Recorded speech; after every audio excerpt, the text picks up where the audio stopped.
We're on. All right. Oh, look, we got people joining already. Happy days. There we go. Okay, can you hear me okay, Rich?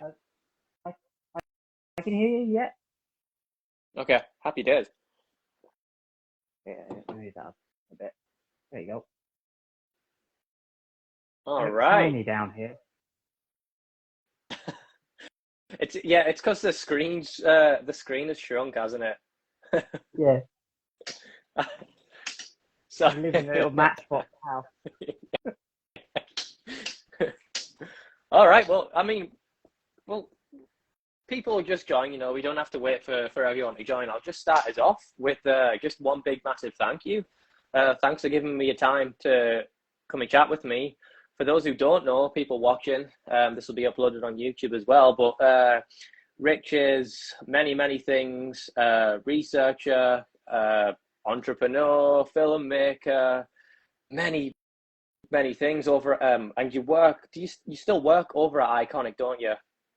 Yeah. I'm self-employed, so I'm not technically an Yeah. employee or anything like that. But I've always been self-employed since I come out of doing my degree at uni. But yes, I am. I work with them. I started the company with Jamie, Gareth, and David. All four of us started it together with Gina, who's still there as well. So yeah, I'm very much part of it, just not legally, if that makes sense. Yeah. And I love how much it's grown as well. Like, I really feel like since 2020, this thing's just skyrocketed. Not just with 𝙂𝙪𝙚𝙨, but just people seeing the world differently. Yeah, it has. I mean, we started this a year before the whole COVID scamdemic and all of that stuff. So we started it a year before that, maybe a year and a half before that. And in terms, we launched in the November, on 5th of November, purposely, and it all kicked off in like March here, really, in the UK. But we were in New Zealand when it all started, filming one of our first documentaries there. So we started it at the right time, but obviously we were with David and then the whole legacy of 30 plus years of research. We were already deep into the rabbit hole at that point with everything that we knew. But I mean, it all came quite apparent to us, and it was like watching the whole thing play out in front of us. So we kind of weathered that through all of that kind of madness, and it just proved David, especially, but many others like Jordan Maxwell, loads of others that have been through the years, all the authors I can't think off the top of my head, Jim Mars, many of them through the years have pointed this stuff out. Tracy Twyman is another one I think is fantastic. It doesn't get enough credit. Alex Jones, before he lost himself in Trumpland, and Yeah, we'll get onto that it proves as well. a lot of things right.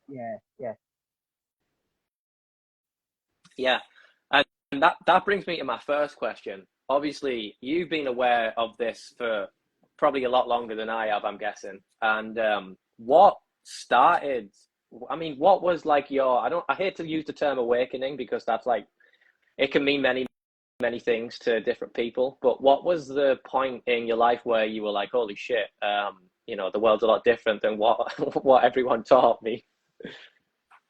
I don't think it was it's strange because it wasn't, people saying like 9/11 and they say certain things, but it wasn't a sudden moment for me. I was always like, this doesn't make sense. I was always one of those kids. I was an ill child. I was in hospital a lot and had to stay at home and out of school for like 6 months on my own in the house with mum and dad working in the shop that we owned below. So I was always kind of on the periphery looking in, going, this is mental. And I know that these adults don't have a clue what they're talking about any more than what we do. There was an innate feeling that this is all mad, and whether it was a survival, it probably was a survival kind of tactic or whatever you call it, survival way of surviving, because I couldn't play with the other kids, I weren't allowed out, so I felt so ill. But that was only for about 6 months, but I still was always an ill child. I was born without an esophagus, so I was always just, this is mad. This is how. So it was never a moment for me. It was like, this is mad. I don't understand why, and I still don't understand why now. Like, I'm putting pieces together, but I would never say I understand it. I understand what this cult believes. I know what they believe. I believe I know what they believe, but I don't understand what the point of this place is or anything like that. I'm not saying I'm quite big. But the only thing I kind of hold dear is that this place isn't an accident. It's clearly a design to where we are, who we are. There's a purpose and a design. Other than that, I'm really open to thinking about. Yeah. what's going on. But I was never very close-minded. I was always like, if things didn't make any sense, common sense isn't a mental thing. It's that bullshit detector in your days. That's nonsense.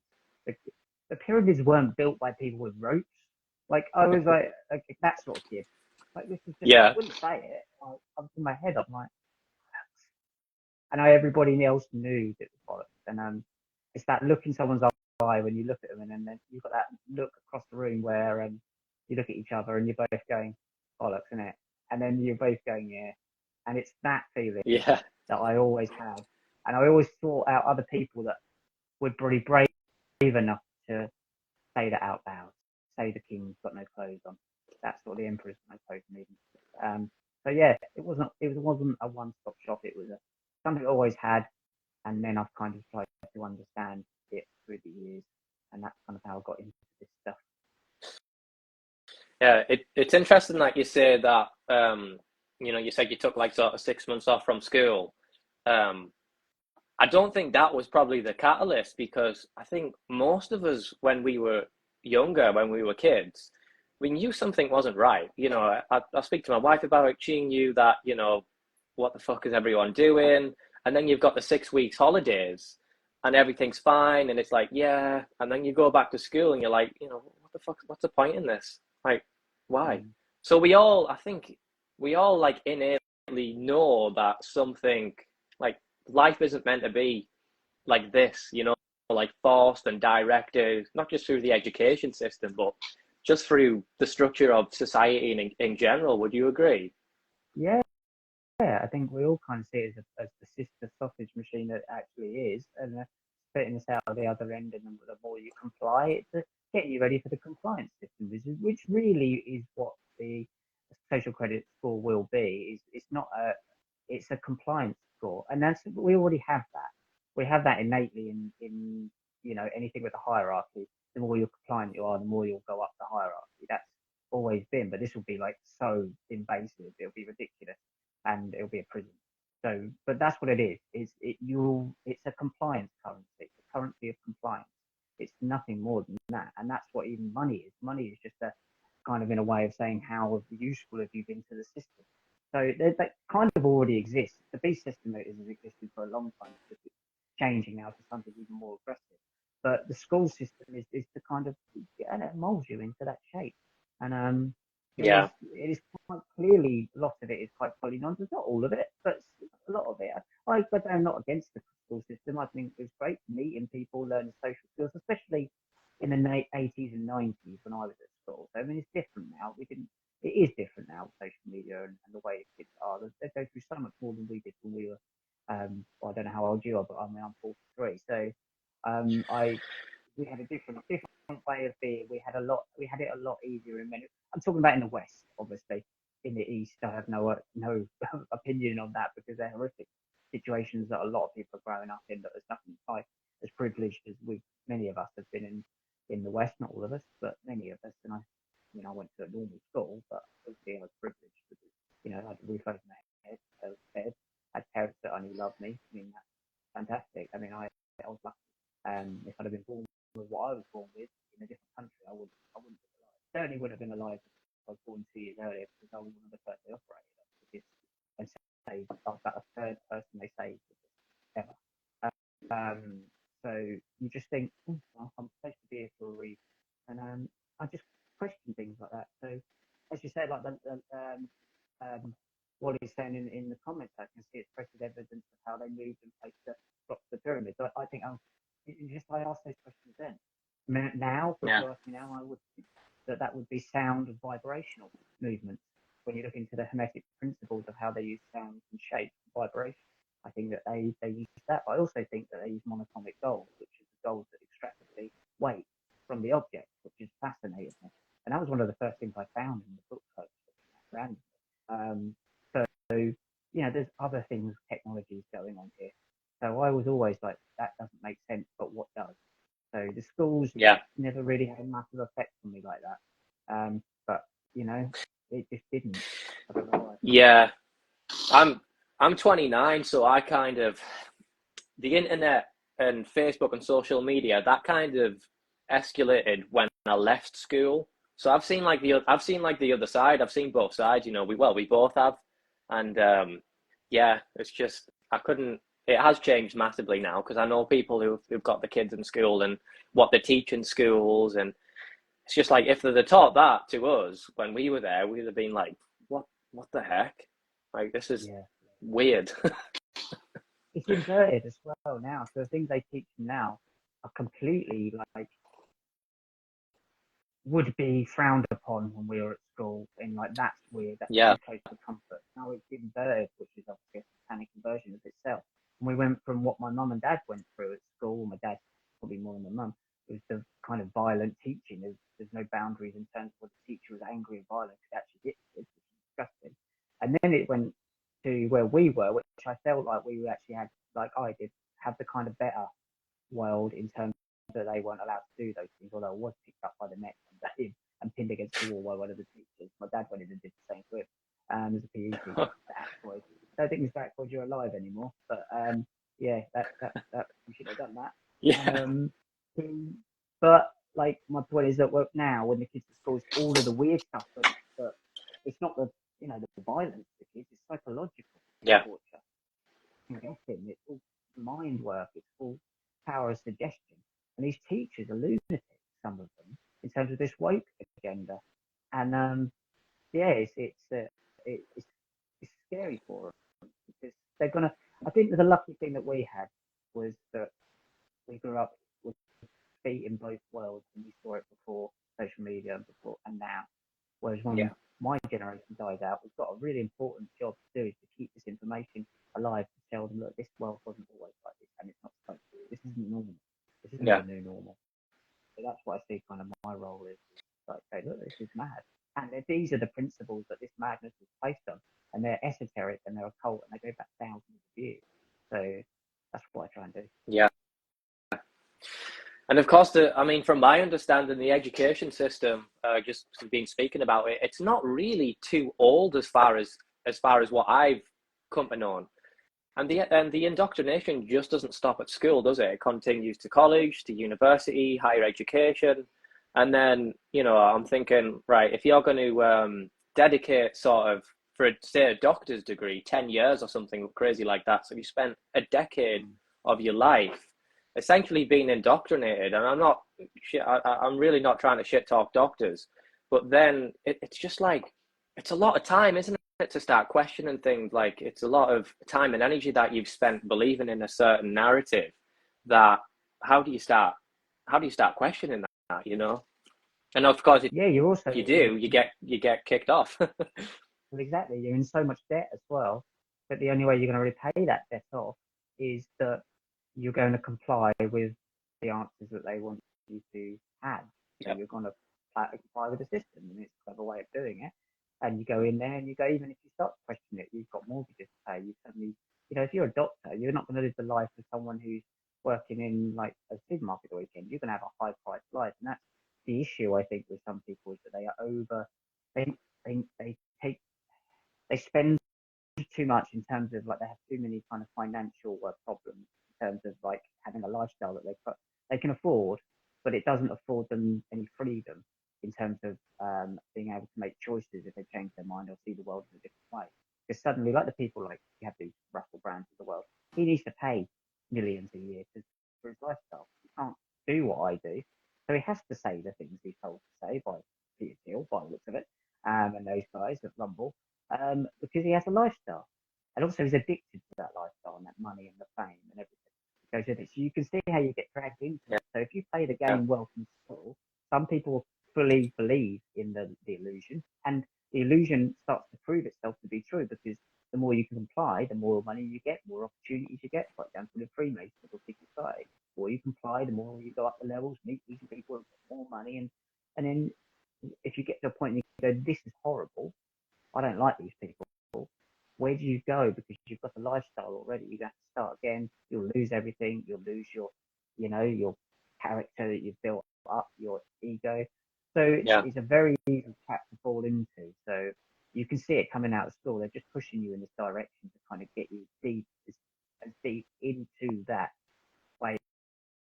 pathway as possible. And some people most people have made it through that. I think the whole Rona thing, it woke a lot of people up, but it also it made a lot of people huge doses of cognitive dissonance and double down on like, I can't believe this because my whole world relies on these conspiracy theorists being nutters, and I'm not one. And when it gets tipped upside down and you realise you're living an inverted life, what do you do? How do you change it? Yeah. It takes someone who's very brave to go, do you know what? Some of those people I thought were wrong, right? I was wrong, and I don't want to live like that anymore. Then all your friends you lose, your circle you lose, your reputation lost. Now you're one of the nutters. You know what I mean? So it really, you can see how it happens. Yeah, and it's interesting coming out from that side and being on the other side and seeing it's like it's also very paradoxical because it's like, well, no, they're nutters, but at the same time, it's like, well, they're still on the journey that they haven't actually just come to realize, the other side yet. But my next question was, what sort of synchronicities has happened in your life to led to the point of where you are today, doing what you do? It's a really good question, actually. Well, there's a few things that have happened, just in terms of seeing things. I've seen some UFO type things, and recently I saw, actually, about 2 years ago, we were sleeping in my bedroom in the house, me and my wife. We had a skylight window, and we saw some lights going around. And I mean, clearly they were not stars or even satellites; they were going back and forth and around and around. And then in one moment, the whole sky lit up, and it's like I could see in my head the whole sky and visually as well. This whole sky Wow. lit up. It was almost like you see the Star Wars things when they go for the time warp and everything. So that was Yeah. really strange. My wife didn't see that bit, but she saw the flashes. So I was like, was that just for me? Was that like not just for me? Like to see, like how come she didn't see it and I did? But she sees things around the house and she's very in tune with other like spirits. She's a very quiet and reserved person. So she's not the sort of person to make anything like that up. I've seen that recently. Another one. My dad passed away about 3 weeks ago, and we were Sorry. born. That's okay. He's 78. He had a good life, and we're Willets. My surname is Willet. So William Willett came up with the concept or pushed through the concept of daylight saving time. Now people go on about it, going, "What's the point?" Well, actually, when you look into the occult rituals or the occult symbology of it, it has a lot to do with Freemasonry and Kronos and time and keeping the time steady because these cults want to knock it out of time. That's why Elon Musk wants to get rid of it and other people want to get rid of it. Actually, because it's resetting they want to reset the clock and it keeps, but it actually at the time it served the purpose of saving a lot of money in the war, Turf War, I believe it was.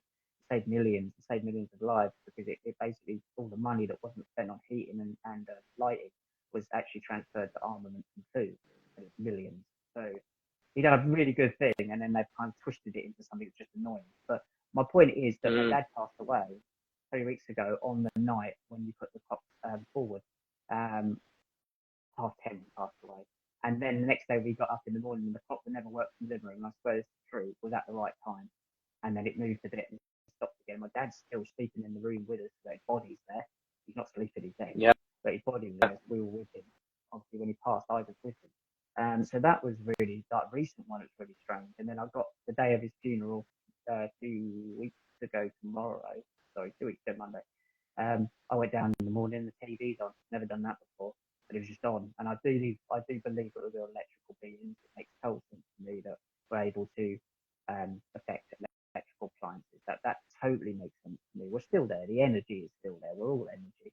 We're all the original free energy. Everybody keeps going on about free energy. Well, we're free energy. There's nothing that gets done in this planet without a human being doing it. So what are they doing? They're manipulating you to do things. So they're manipulating your free energy. You add free energy. And that's what they do with this psychological social engineering. They're manipulating free energy. They know hermetic principles, but they know that nothing can be done without us. So when people talk about these prophecies and like coming through and all of these prophecies from the Bible, I'm not religious, but I think the Bible's well worth reading because they're playing these things out clearly, playing this Solomon's Temple nonsense out in the Middle East. They believe this stuff is cult, but it doesn't happen. It's not a prophecy. These these are people doing this, making these things happen. So it's the power of suggestion. That's what's happening. They understand, same with films, same with them, they understand that they can come, it's conjuring. They understand they can put the thought in the mind, but nothing happens unless humans do it. I don't believe it's prophecy. All these are plans and agendas. Maybe they weren't originally supposed to be that way, because I think that they're actually alchemical principles and actually like us. Solomon's Temple is about spirituality, and the Kabbalah was about spiritual growth, not about what they twisted it into, this death cult. Yeah. They're using it because they understand these things. So my kind of role at the moment, and every day I'm looking into new things and new articles, is to show you what their language, signs, symbology, shapes, sounds, little things where you can just see them manipulating you, like the MSNBC logo.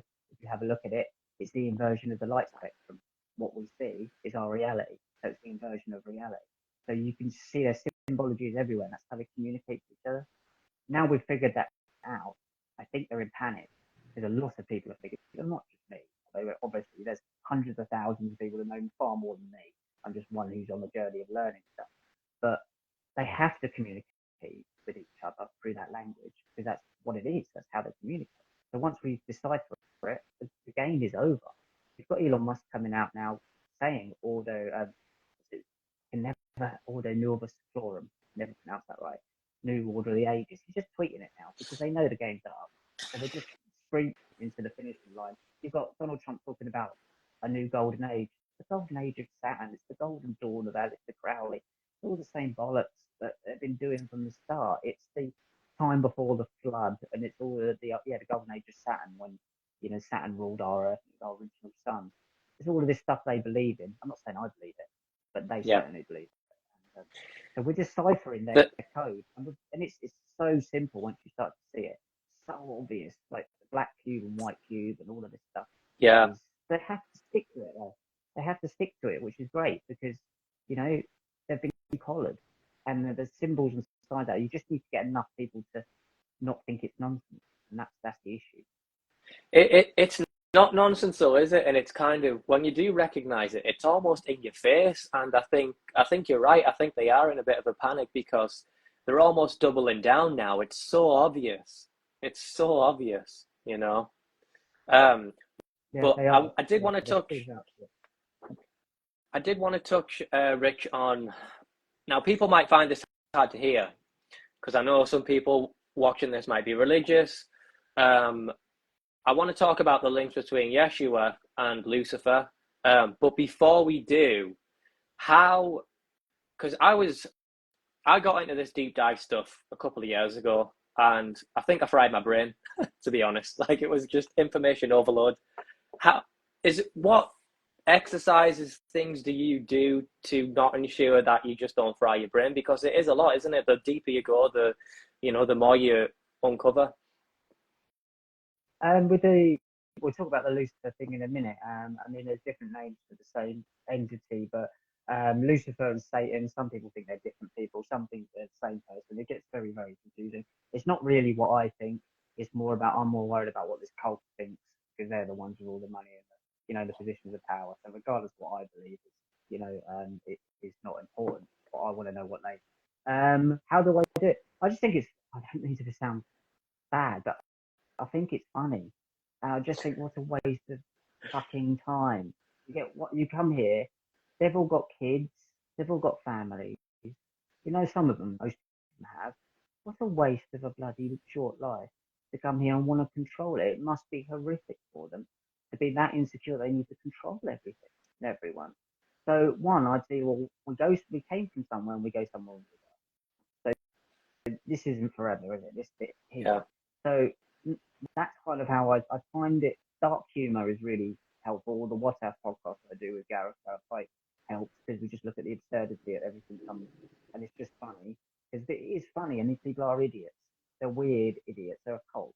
So I use humor, which is human. I use that, dark humor, and also I find it fascinating. I don't take it too serious. I don't take myself very seriously. I'm here for a little blip. If I can just, if I can just contribute in a positive way, which I think I'm doing, which is all I nearly need, because it's my conscience, and if I know I was trying to do the right thing, I can only work with what I've got. Then in this weird world, then I don't know. It's like it's evil, and you can't get rid of dark and light. They're both always just extremes that we're living in right now. I kind of want to understand it. I'm having fun with it, playing with it. But there are times I don't want to look into this stuff. Sometimes I just get knackered and I'm like, bothered. But then I always come back to it because it's fascinating. It's like the most weirdest adventure. And I think that's again goes back to when I was a kid, when I was stuck in the house, I couldn't go out and see anyone. The imagination of it all. It can either be your worst enemy or your greatest friend. And it's either you can escape it or eat you alive. You have to. I go to the gym. That helps. I go to the gym and not getting out of the house. But I suppose as I get older, I just don't take it as. I take them seriously and what they're doing seriously. But I know that the only thing I can do is just do my part and give them the opportunities I've been given, which is amazing to me. Yeah. What a living doing this is like incredible, and I'm very, very fortunate to do this for a living. And I just suppose that's why I look at it as I'm so fortunate to have a purpose. But this purpose, what a great purpose! I get to look at. I mean, I'm a filmmaker, so I've given my degree in film and TV production. I work in TV and film, even mainstream. So I've done, I've qualified in terms of like work in the mainstream. I wanted to do an acting out, but I've chose this, and what a privilege it is to do this for a living. I don't get paid a lot, but I get paid enough to get by and feed my family, and I think I'm doing good work. So yeah, you are. I think I'm doing good work. If I'm not, at the end of the day, and I get there and I realise, I think, oh, bollocks, I was working for the wrong side and didn't even know it. Oh, my intentions are good. Yeah. And I know that. So my intentions are good. So I don't think I am, but my intentions are good. But I also realise that, from what I know, it's a tiny bit from what the occultists know and what they're doing.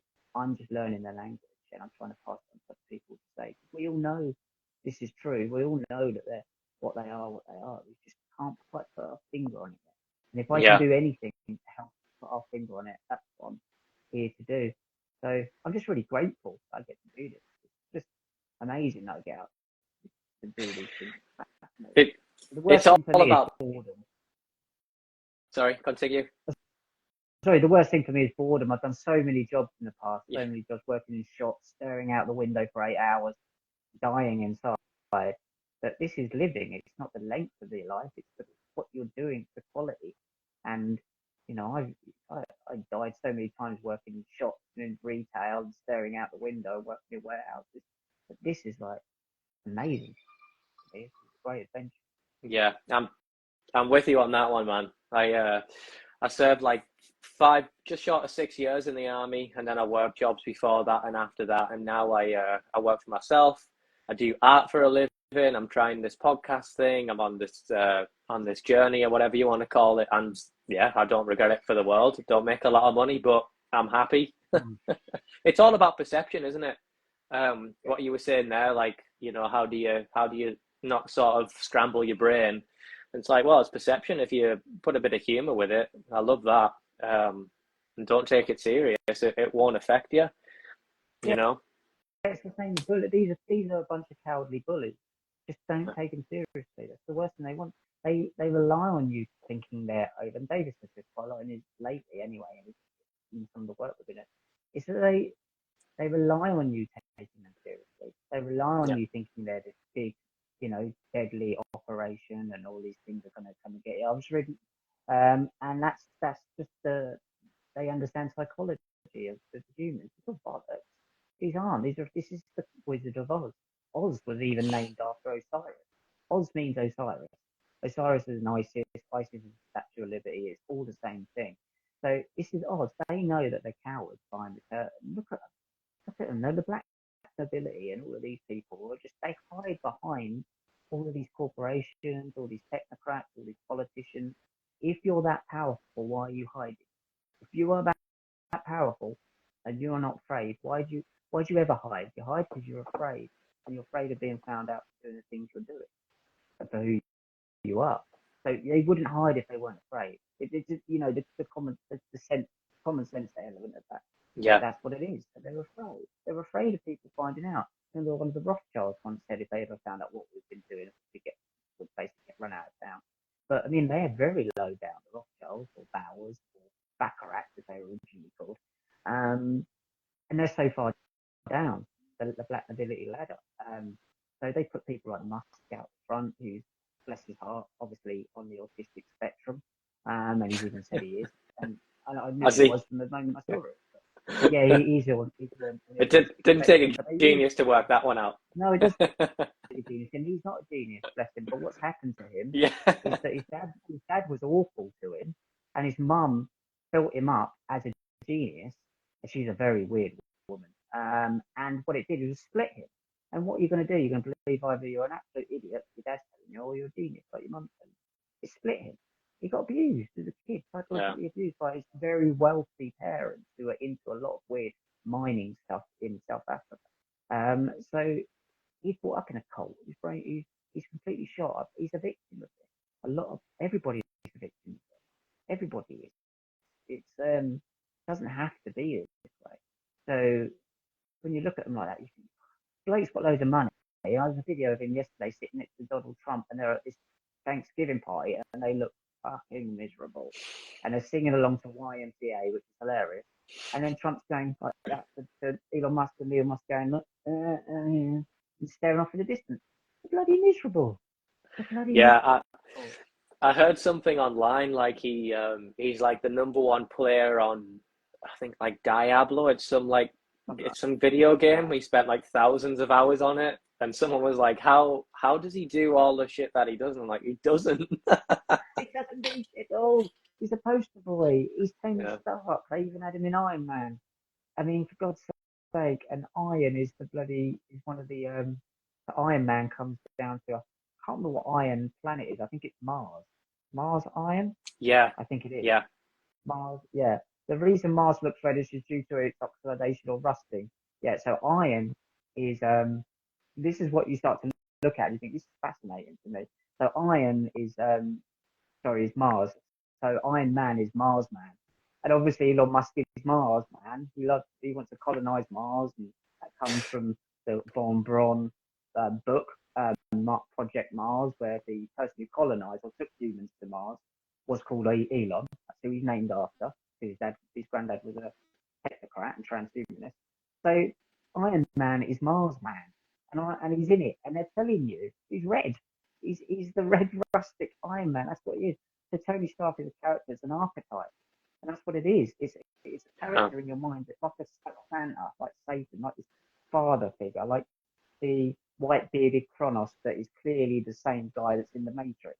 He's like that's the archetype character. It's this old father time. It's an archetype. So Iron Man is an archetype of the god of Mars, the god of war, the same as Abaddon, Apollyon. They're the same character. Shiva, the destroyer, the male part. There's a female male part of Shiva, and there's another, I don't know what the other name is, but that's CERN. So you can see they're playing these archetypes. So what happens to these kids when they come out? They get, like Zuckerberg, they go, you can be basically a superhero. You're going to give you the license to. And you're a geek. None of the girls fancy you at college, at uni. You can't get any of the girls. We're going to give you the life you want. You're going to have to play the poster boy for this. And that's all it is. And it's just sad, really, especially in Musk's case, because he is autistic. He's on the spectrum. So is Greta Thunberg. She's got Asperger's. That's how sick these people are. They use people with autism for their own ends. It's fucked up, mate. But it's fascinating when you're like that. The little bits like that just keep you going, like knowing that Iron Man is Mars Man, and that just comes down to alchemical principles, which is what you see on the Kabbalah. It's the same. Lead is Saturn. You can't make up any of this up, can you? No, but they work off these things. So once you start to pull these things apart, you understand that actually when they talk about Saturn and Mars and all of these things, they're talking about an alchemical principle to make the philosopher's stone, which is supposed to be this white powder, which I was talking about earlier, the monatomic gold that goes inside Solomon's temple, inside the Ark of the Covenant, to make it into a transmitter receiver, which puts as just goes mad after that. You get Donald Trump's got a replica of the Ark of the Covenant, by the way, at Mar-a-Lago for a laugh. But that's supposed to go in Solomon's temple. and it's a transmitter receiver. So what do you think is going to be transmitting? It'll be the AI technology from Solomon's Temple, transmitting and receiving from everybody who's got that bloody nanotech. That's what this system is. That's the beast system in the technological age, and it's all based on alchemical principles.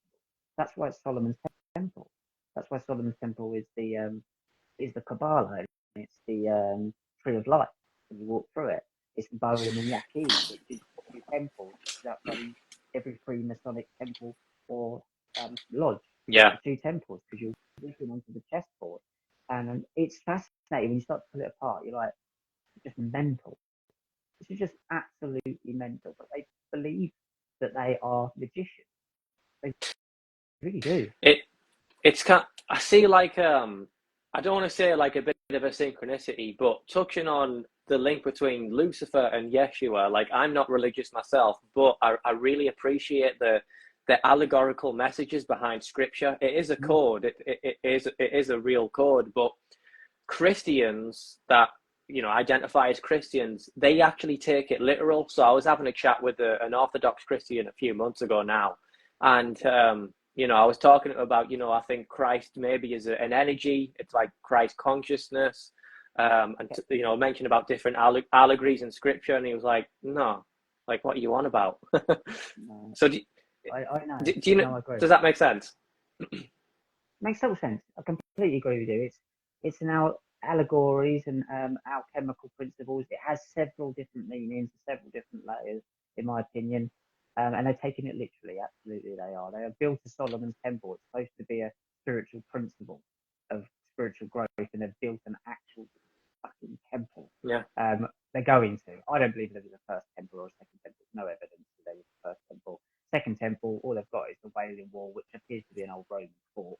So there's no evidence that these things ever existed. Solomon means 3 words to the name for the word. I believe it's light. Sol on is light. That's why you turn the light on. And it's all kind of there for you to see once you unpack it. But I agree with you. The whole Jesus thing, Christ is a title. It's like Sir, a knighthood. Christ is a Christos, and it was done with it was a kind of like a title given to someone, and actually it was done with a crocodile fat. It was actually something a ritual done with a crocodile fat, and it's Christos, Christ. It's something within every single human being. You reach a level of attainment. It's a spiritual principle. Again, Yeah. so the Jesus guy, Yeshua, wasn't even his name Jesus. There's no way of saying Jesus in ancient Hebrew anyway.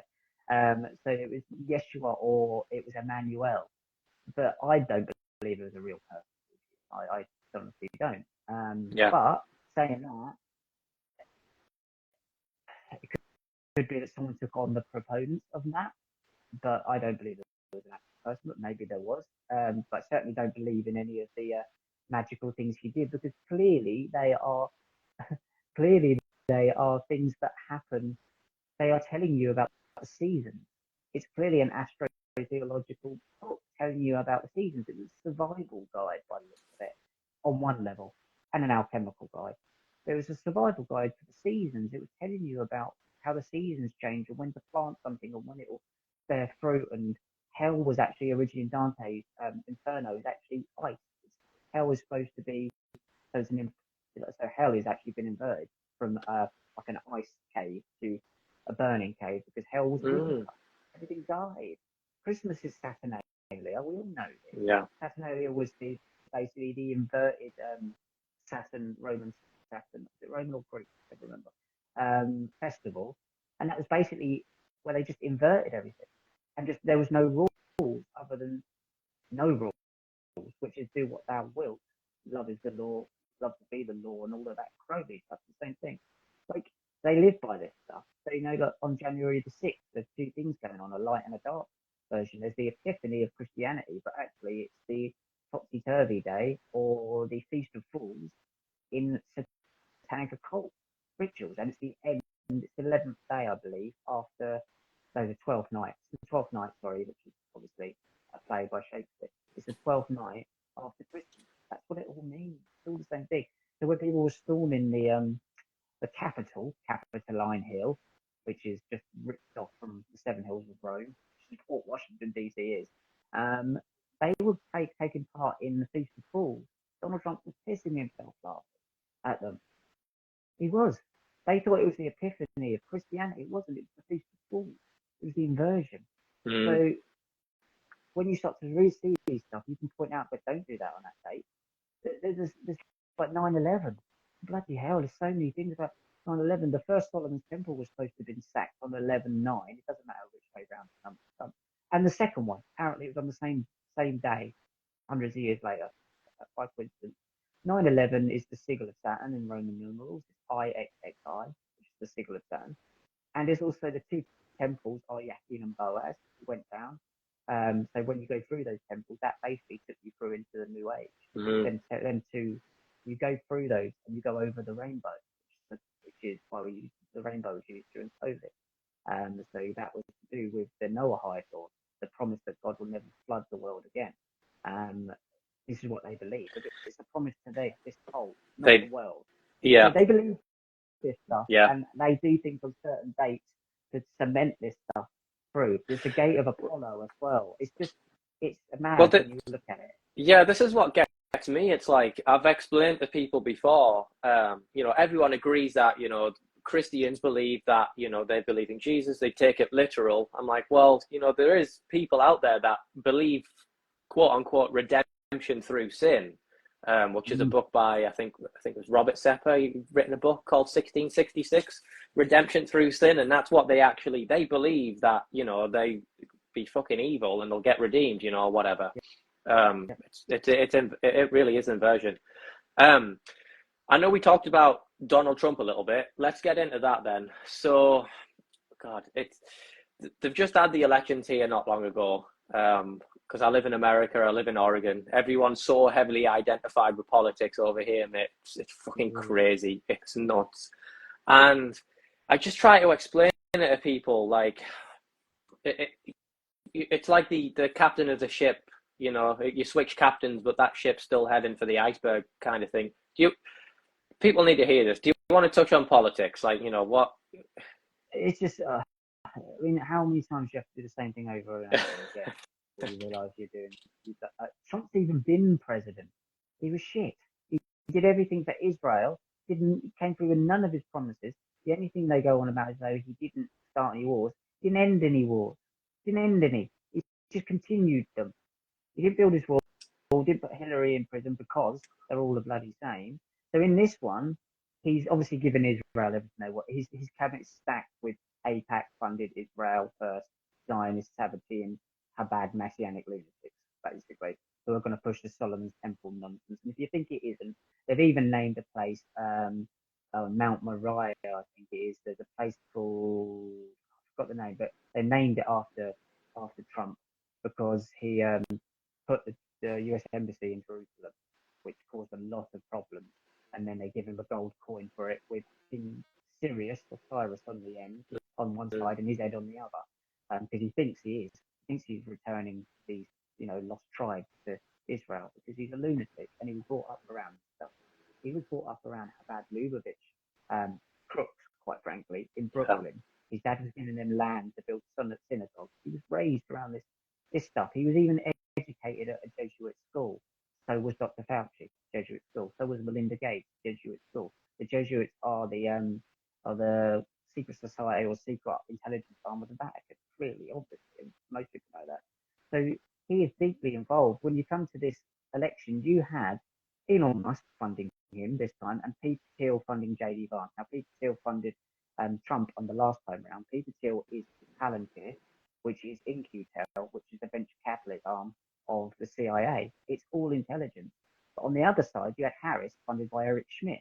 Eric Schmidt, former CEO of Google, is also in business with Peter Thiel at America's Frontier Fund. They just play both sides. Triangulation. Classic triangulation. When you look at, and all they do is they bring these old hermetic principles. So one reason why you've got red and blue, the only ones that ever really get in is red and blue. The reason why they're red and blue is because they understand the power of colours in the psychological mind. Red is the aggressive Yahweh in this cult. Blue is the passive, magnetic, come here, give us a hug, checking our female aspect. So you've got the blue and the red there.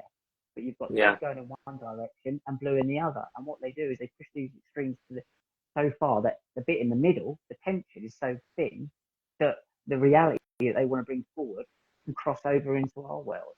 These are the principles that they believe in. So you've got that, and then you've got the triangulation. So the triangle is the polarities of red and blue. So you've got red shift is something when the light moves away from you, it goes red, it gets redder. When the light gets closer to you, it goes blue. So actually, like if I get in here, the light will go bluer and it'll go redder as I get back. That's how light works. They understand the principle of light. So the red shift and the blue shift are going in opposite directions.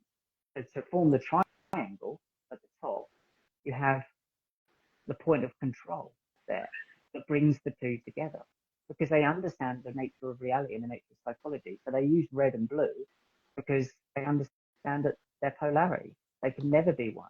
So what you said earlier about the lunacy of saying redemption through sin, they're opposite energy. They're not the same energy. Yeah. Evil and good are not the same energy. Red and blue are not the same energy. Red goes that way. It's a force into the electrical energy, and blue is magnetic. They can never be the same energy.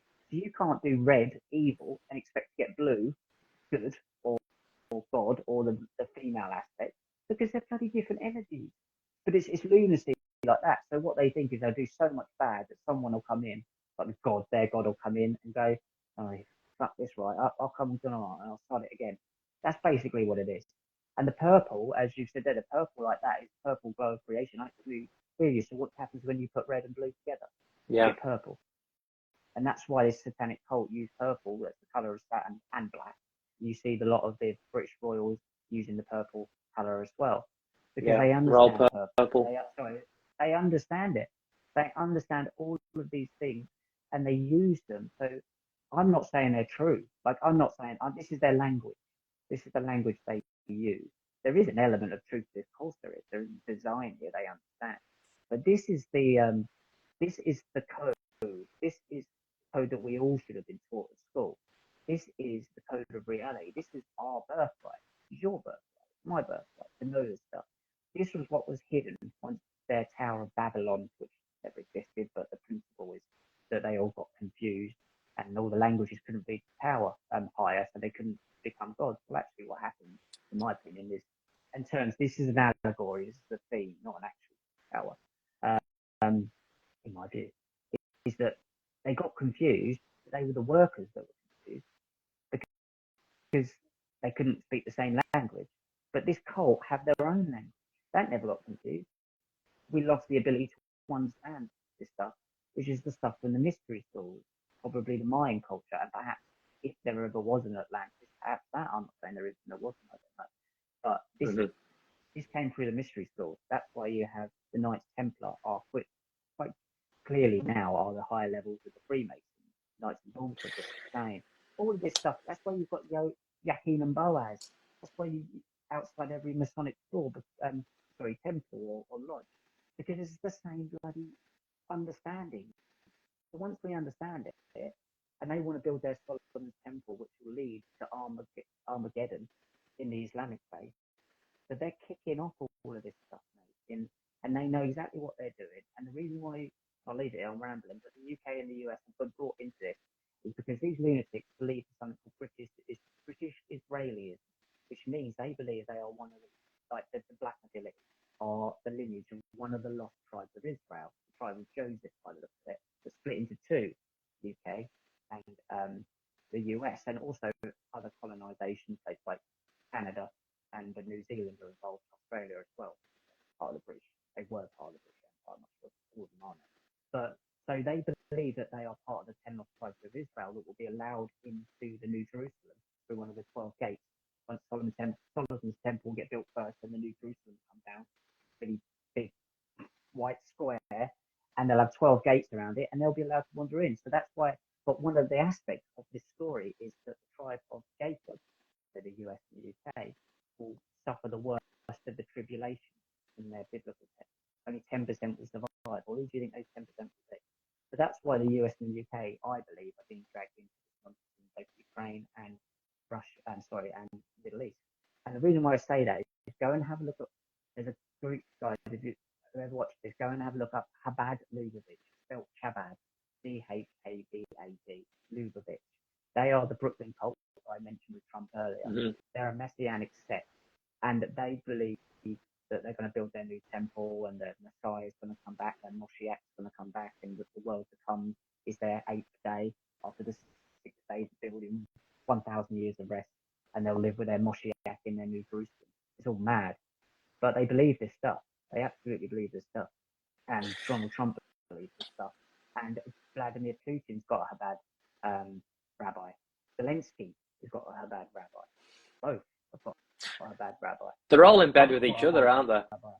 Absolutely. Malay, crying at the Wailing Wall, a bad rabbi. RFK Jr., Shmuley, a bad rabbi. They are all in this messianic cult that are pushing this agenda to transhumanism and through their new world order or world to come or golden age or whatever name they want to call it. And it's mad. And once you start to twig it, you're like, this is fucking insane. Totally insane. These people are losing. And of course they protect themselves by saying, oh, you know, that's you know, don't bad talk Jews, but these aren't Jewish people. They're not actual Jews, you know. No. They're not at all. They're just pretending to be. Yeah, they're Sabbateans, or Donmei, which means to turn, but also Jewish is a faith. Anyone can be Jewish. There is no Jewish race. That's ridiculous. There's no Christian race. Everyone can be. You can be Jewish. Ethnic Jews, they call them. Well, it just means that you grew up in a place where Judaism was the main religion. You could say ethnic Christian if you really wanted to. It's absurd. There is no DNA Judaism. And actually, and ones in Europe can't even speak one of them Semitic languages.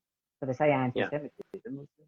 Semitism is one of a group of languages, mostly Hebrew, that the Palestinians speak. So it's all an inversion. They're using the Jewish faith as a shield, a red shield. They're using these people and their faith. And actually, they don't practice Judaism in the traditional sense. They practice the Kabbalah, Lurianic Kabbalah, and the Talmud, which is the oral version. These are what you would call, some say they're Khazars, possibly, from the Turkish, from the land, which was Asia Minor, originally. They're clearly the whole hook nose thing. That's Turkish. Something to do with the Jewish faith. The Turkish kind of feature. It's clearly bollocks, and they're using the Jewish. They don't care if Israel gets sacked. It's a means to an end to this cult. And Netanyahu has even been seen with 𝙬𝙬𝙬𝙬 many times saying, I will basically fulfill the Moshiach's what do you call it, agenda, mission. So you've got Netanyahu, Messianic cult Chabad, 𝙬𝙬𝙬𝙬, Putin, Netanyahu, sorry, I said Netanyahu twice. Netanyahu, Putin, Malay, Zelensky, RFK Jr., Donald Trump, Jared Kushner. You even got Alan Dershowitz in there with them, which looks into Epstein. And Epstein was doing some weird shit with some Epstein victims underneath Zorro Ranch, by the way. And they, in my opinion, under the island under Zorro Ranch, you might find that they were trying to make Crowley's Moonchild, which is another way of saying Rosemary's Baby. And have a look into that. That connects into the royals in Sandry and Rosemary's Baby dressed as Diana and Kate Middleton. This is a cult. A cult that is a cult thing. And once you start to put it together, it's like, bang, bang, this is so easy to see. But it's so vast, and after over so many hundreds, probably thousands of years, not hundreds of thousands, but thousands of years, with different people, that people don't believe it. But look where it's ending. Look what's happening in the Middle East. That place is where they want to build their Solomon's temple. And when they build the temple, and they sack a place called Medina, I believe, which is Saudi Arabia, which is within the vicinity of where they want their Great Israel project, that's when the Islamic faith believe Armageddon starts. They're all triangulated. The Christian faith, the Jewish faith, and the Islamic faith are being triangulated against each other. Remember what I said about the triangle earlier? Yeah. Blue shift, red shift, and the one at the top playing them off. It's the same thing, and it's frustrating when you point it out. You're all being played off against each other. None of you are going to go to the temple. None of us are, because we're going to kill each other before. What do you think they've got? They've all got bunkers underneath that withstand atomic weapons. there's a place in New Mexico, not far from Epstein's Zorro branch, created by L. Ron Hubbard, Scientology, called the Church of Spiritual Technology, which is a atomic weapons vault where they can withstand an atomic blast. And L. Ron Hubbard was the one that did the Babylon working Crowley ritual to bring up the Antichrist with Jack Parsons, who was a rocket scientist. It all connects. And they did that, and they do these things in New Mexico. So, you know, they've got places to go when they fuck this up. And, you know, Zuckerberg's even got his own base built on his own place. So people need to kind of start taking this seriously, because even though it sounds absurd, they are a cult. They are mental, and mental people do mental things. Just because they don't feel empathy, do they? I believe they don't feel empathy like you and I. You know, they just, I mean, and that, I don't want to make this podcast too long. I'd love to have you back, and that's I think like we could talk about that could be a whole thing on itself. But one more politic question, right? So I need to squeeze this in there because I need people to hear this, man. Basically, with regarding politics, someone said, I'm not going to mention any names, but if I vote and I hold the vibration that it's going to change things, then it'll change things. But I personally don't think that's how it works. I think there's levels to manifestation. And another thing that I hear a lot from people in America is America was founded on freedom, so that's why I choose to vote. Was America founded on freedom? Because I know I messaged you a while ago about the Knights Templars and the Freemasons. Yeah. Do you want to touch on that a little bit briefly? Yeah, it's so sad to think that. No, America wasn't. It was a colonization project of the British monarchy, which is the black nobility, really, when you look at it. Even the British royals aren't that far up. You're talking about the Orsini families, the Bourbon Two Sicilies, and all of these guys. These famous families that sound very royal, but you never hear of them. But the Orsinis is one of them, Bourbon Two Sicilies, and there's many others. Palavancinis, and all of these families are old Roman. They believe they actually come from the Anunnaki type. Right.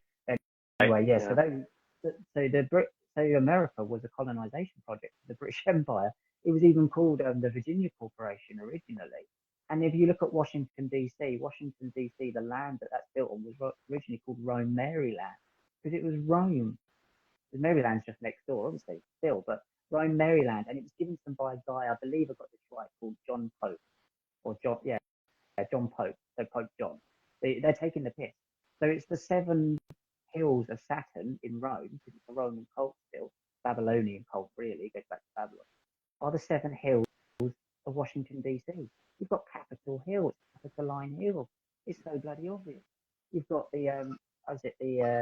one of the main courts there is clearly the Temple of Saturn, clearly, and it's the same in London. So no, it was never built. It was basically they put their they disappeared into the background. They pretended to give it over, but really they put their Freemasonic Knight Templar levels in there, and we know that Washington and all these guys were Freemasons.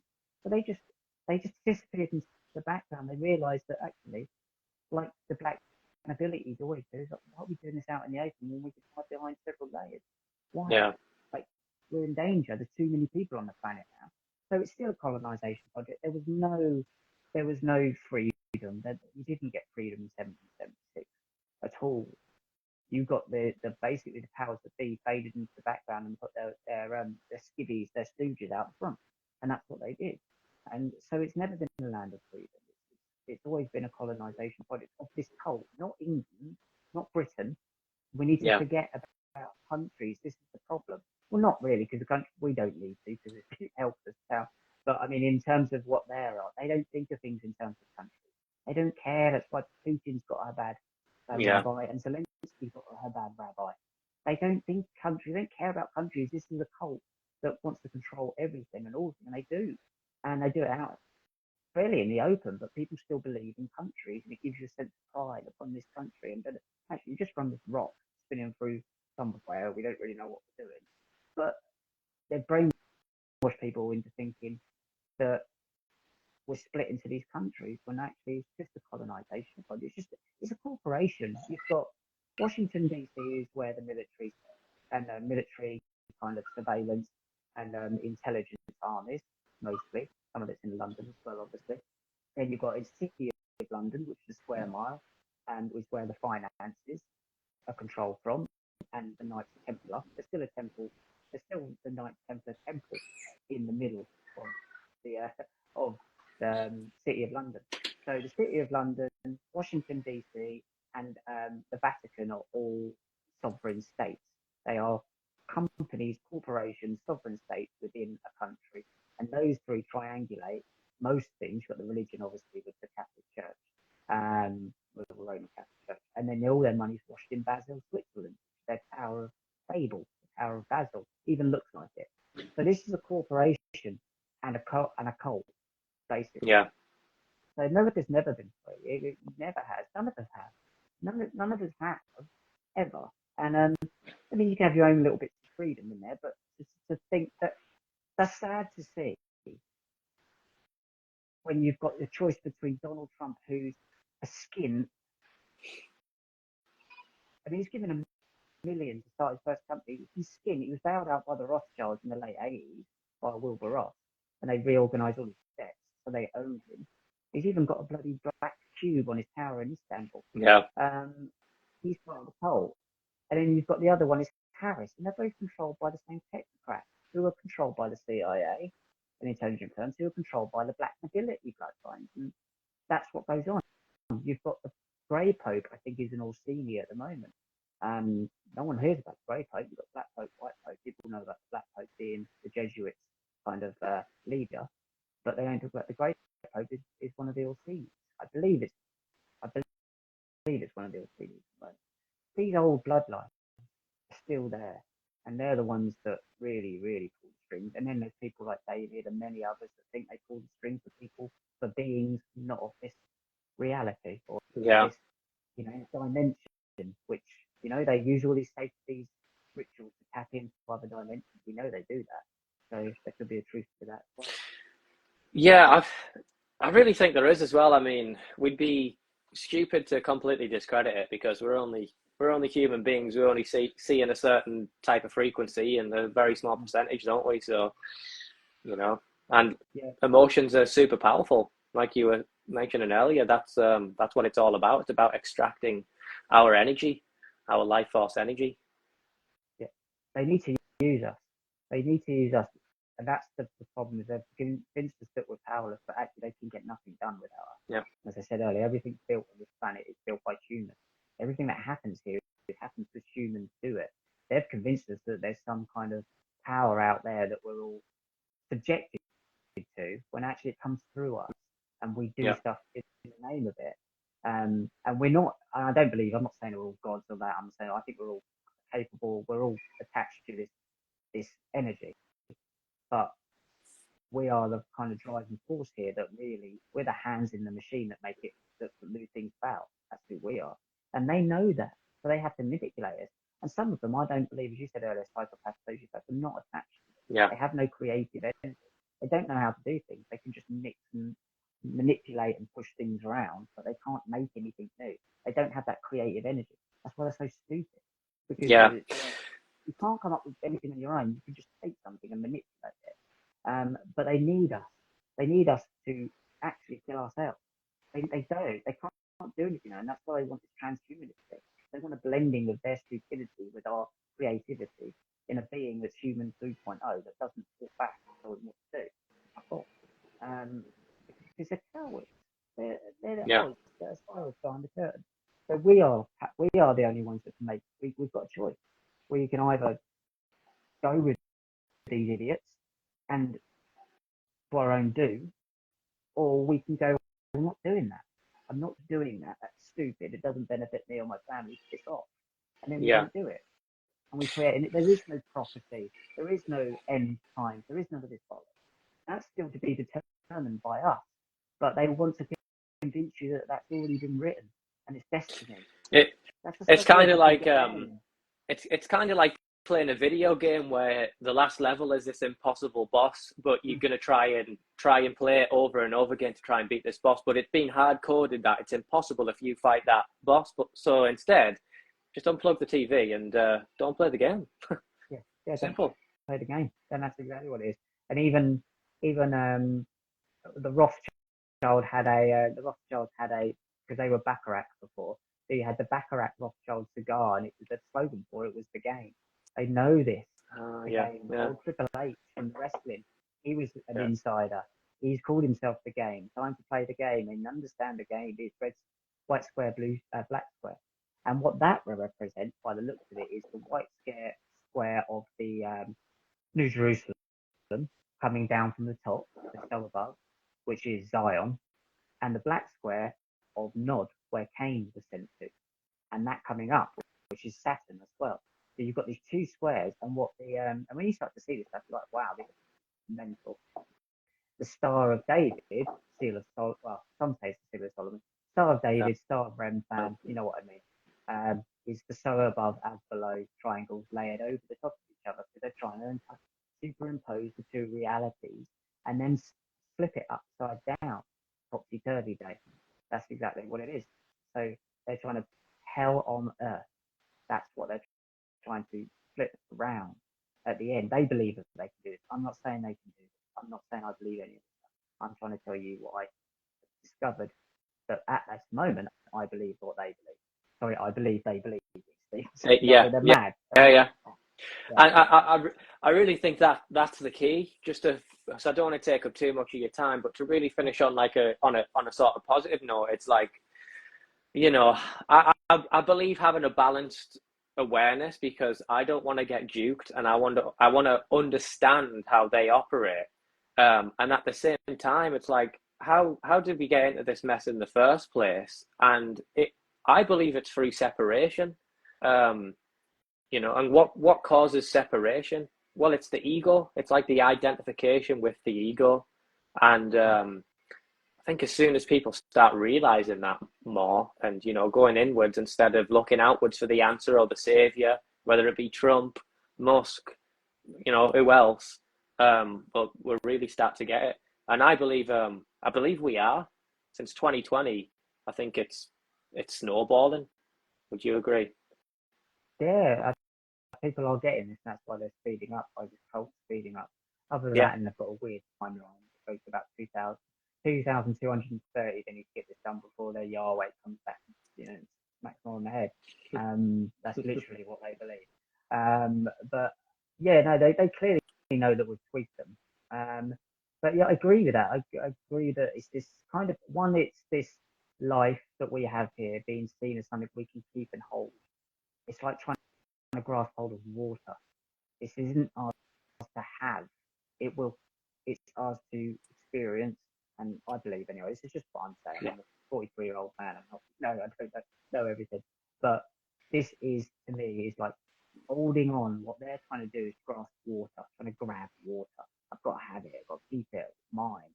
Where actually you go with the flow of the water. Don't mean let people take you anywhere you want to do, but you understand that this is free, floating in and floating out of this place. And our life isn't ours to have, in a sense. It's ours to enjoy, experience, and do as much good as possible here. This is my philosophy anyway. And then I'm going to be out here. Yeah. And I just want to know that I've had a good impact here and done what I thought was right and didn't waste it. But they're trying to hold on to it. That's why they want to be. They want to live forever. That's why they want to be transhumanists. They want to, you know, upload their consciousness to the cloud, which is the rapture, by the way. So don't fall for that one. They want to do all of these things to stay here because they want to hold it. They want to have it. Whereas it's not yours to have. It's a gift that you'll get, and it's going to go. Everything changes, as Take That said. It is like that. So once you realise that this isn't ours to have, start to experience, like Bill Hicks said, it's just a ride, and it's hard to remember that. These people have forgot that they can't stay on the ride forever, and they don't own something. But they want to. They want to be gods. So they're in a terrible, terrible way. They're terribly messed up because they know they're going to die, and they know what they're doing is wrong. They're trying to cheat death trying to be God. Yeah. It's absurd. So, you know, just do your bit. Share what you believe. Be nice to people. Treat others. Do unto others as you have to do unto yourself. That's all you need to know. Or as Gareth Ike says, just try not to be a dick. And yeah, if you can know, stick to that philosophy, you're all right. Try not to be a dick. And when you are, just say sorry. I was a bit of a dick. Yeah. You know, we're all just trying to tumble by. Everybody's. I'll end it with this. This is the analogy that I have. I write a book with this analogy. But the analogy I have is that we've all woken up on a aeroplane, hundreds of thousands of miles in the air. We've all just woken up on this. Don't know why we're on the plane. Don't know where we're going. We don't know how much fuel's in the tank. We don't know if we're going to crash into the sea. We don't know when we're going to land, and the pilot won't speak to us. No wonder we're all fucking mental. But we're all on the plane together, and we know that we land, or we disappear off the plane at one point, and we weren't there at one point before. So it's like, no wonder we're all mad. We're all free falling, but we're all in it together. So we don't need to do this. We don't need to do this. You can't cheat death. So you spend your whole life trying to cheat death. What's a weird oxymoron, another way to be? So it's a funny old place, this place. It is hilarious, but it's scary and hilarious at the same time. There's got to be a point to it. I have no idea what that is. I have no idea. Don't know what's going on any more than anyone else. Yeah. I just know what these lunatics believe, and that's what I'm trying to point out, because they're willing to sacrifice your experience here for them to have the experience they want, and they aren't. They ain't there. No. They don't have the right to do that. No one has the right to do that. Wonderfully said. Well, Rich, thanks so much for your time. I don't want to keep you forever, so really appreciate you coming on and spreading your knowledge. And for what it's worth, mate, you've really helped me on my own personal journey and knowledge and stuff. You're a book of knowledge, so thank you. As a personal thanks from me, where can people find you? Okay, thank you. Yeah, and I want to thank you for asking this. Well, it's lovely to meet you, and I'll come on any time and chat to you. It's nice to, my wife doesn't like hearing this stuff. She's like, just honestly, just eat your fucking dinner. I've got to tell you about what Cain did in the land of Nod. I've just yes. So it's lovely to speak to people that want to hear this stuff. You can find me on Substack. So if you go on Substack and put in Some May Conspire or Richard Willet, you'll find all my articles there. I'm on 𝙂𝙪𝙚𝙀𝙀, so all my video content pretty much on 𝙂𝙪𝙚𝙀.com. And my show goes out on Wednesdays, which is classified and reclassified. So two shows. The reclassified is about an hour of me going through all the research I've been doing that week, and there's an hour interview with a certain subject on a certain subject with a person, an expert, for the second half. And then What Have is also free to watch on 𝙂𝙪𝙚𝙀.com. Find out on Spotify. Goes out every week, me and Gaz. So they're the two places you'll find me: 𝙂𝙪𝙀 and the What Have Rich on X.